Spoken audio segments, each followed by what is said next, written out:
Bagaimana sih caranya ketika kita ngebuat sebuah diagram IRD secara online? Mari kita simak.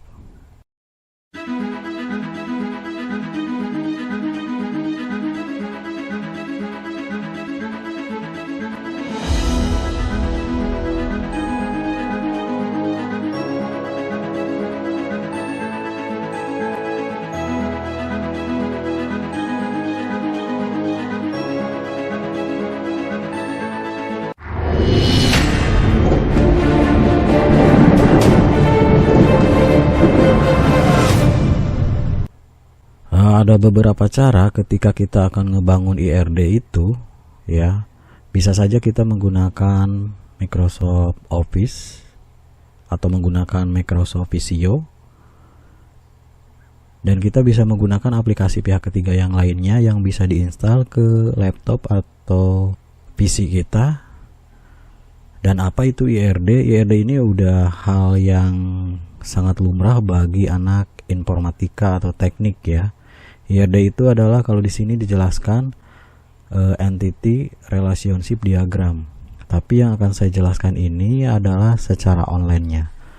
Secara online-nya yang harus kalian perhatikan adalah ketika kalian akan masuknya, yaitu masuk ke dbddiagram.oi. Ini saya sudah masuk ke dbddiagram.oi, ya, yang ini. Kita cukup klik saja di sini. Nantinya kita akan diarahkan ke Draw Entity Relationship Diagram yang ini. Ini adalah dbddiagram.io, ya. AO, ya.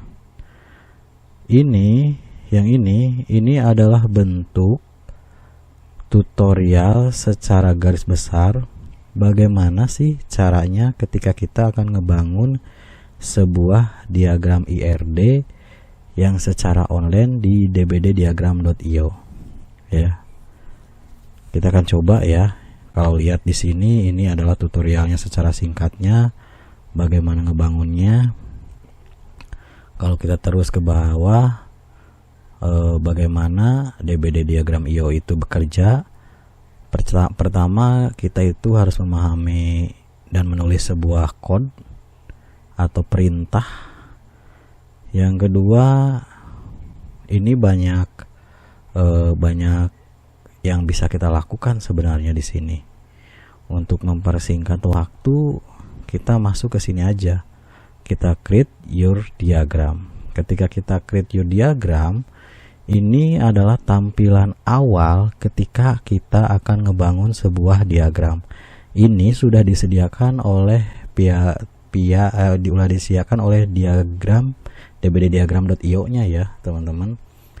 Nah, di sebelah sini nantinya bagaimana sih cara kita untuk ngebuat relasi antara diagramnya, ya. Dan di sini kalau kita roll ke atas, roll ke bawah, ini adalah baris kode yang nantinya teman-teman bisa masukkan. Contohnya yang ini itu tentang follow, yang ini tentang follow, yang ini adalah baris pertama, kedua, ketiga yang ada di diagram ini, teman-teman. Yang kedua ini juga tentang tabel. Tentang tabel si user, ini juga kita masukkan ID-nya. ID itu apakah primary key-nya, username-nya varchar, role-nya varchar, create underscore add-nya timestamp atau apa di sini. Kita bisa lakukan, dan selanjutnya di sini juga seperti itu. Tapi kalau melihat dari sini, teman-teman, kita bisa lakukan hal yang baru sih. Kalau melakukan hal baru, tinggal nge-create new diagram di sini. Nah, nge-create new diagram di sini, karena kita ditawari pakai akun Google atau pakai akun GitHub, kita coba nih pakai akun Google. Kita masuk pakai Google, ya. Jadi kalau masuk pakai Google, nanti bentuknya akan seperti ini. Ada email di sini, ya, teman-teman. Di sini ada email. Nah, yang tadi kembali ke awal, ketika kita akan nge-create new diagram, maka bentuknya dashboardnya tampilannya kosong, teman-teman, semuanya. Tapi ketika kita akan nge-create-nya dengan new sample diagram, baik basic ataupun advance, contohnya basic, nanti tampilannya akan seperti yang tadi tentang basic. Terus kita coba nih yang ini, advance, akan seperti apa? Nah, kalau advance kan di sini tampilan diagramnya banyak teman-teman. Terus my diagramnya mau diagram seperti apa nih? Terus yang ke sini, klik lagi. Ada yang ini. Terus kita klik lagi. Ya.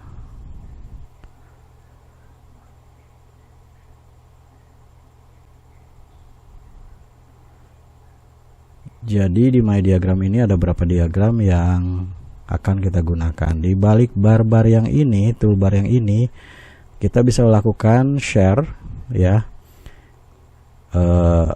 Kalau kita melakukan share sih ujung-ujungnya kita diarahkan ke beli yang pro ya teman-teman. Kita harus beli. Terus ada historinya, kapan nih kita ngegunain ini, di jam berapa nih kita ngegunain ini.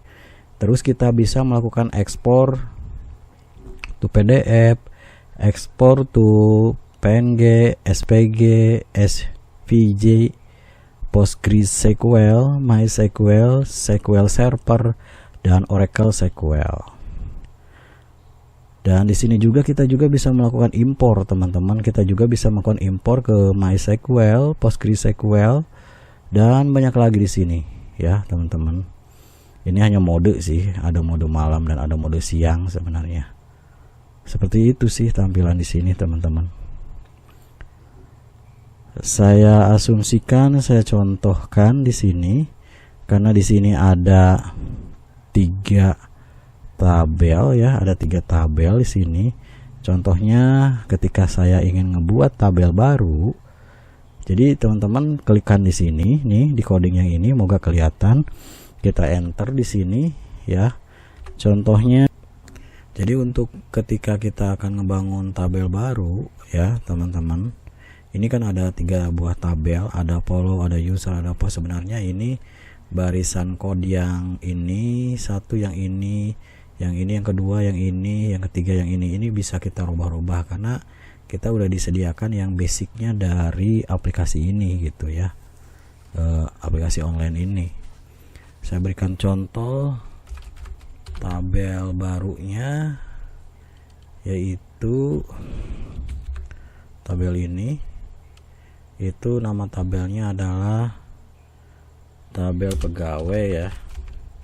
Ini aja lah tabel pegawai. Kita coba tabel pegawai. Jangan lupa kita kasih tanda seperti ini, akan secara otomatis keluar tanda seperti ini.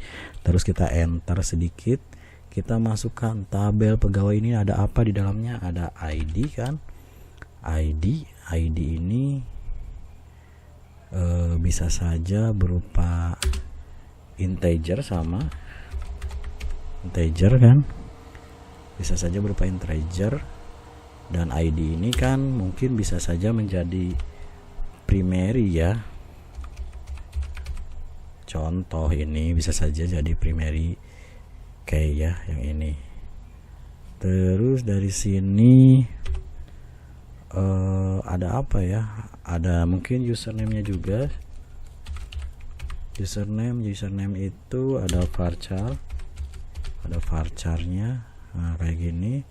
Terus dari username ada jabatan mungkin ya, jabatan juga varchar mungkin ya, varchar,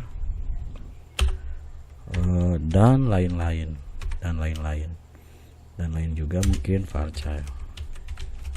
Seperti itu teman-teman, gampang ya ngebuatnya, coba dibuat. Jadi pada dasarnya kita harus memahami tentang tipe-tipe data. Nah, saya berikan contoh tipe-tipe data di ITbox ID ya. Ini adalah bentuk contoh tipe-tipe data yang harus kita pahami. Bagi anak informatika sih ini sudah biasa ya terkait masalah tipe-tipe data seperti char, varchar, tiny text, medium text, long text. Itu kan udah biasa ya bagi anak-anak informatika. Jadi hafalin deh tentang ini yang nantinya kita akan inputkan di DBD diagram IO ini. Sekali lagi, di DBD diagram IO ini kalian bisa melakukan ekspor dan impor. Ya. Ekspor itu kita bisa masukkan ke DBMS-nya seperti PostgreSQL, MySQL, SQL Server, Oracle Server, dan kita juga bisa mengimpor dari MySQL, PostgreSQL, SQL Server juga kita sama bisa seperti itu. Oke, semoga membantu.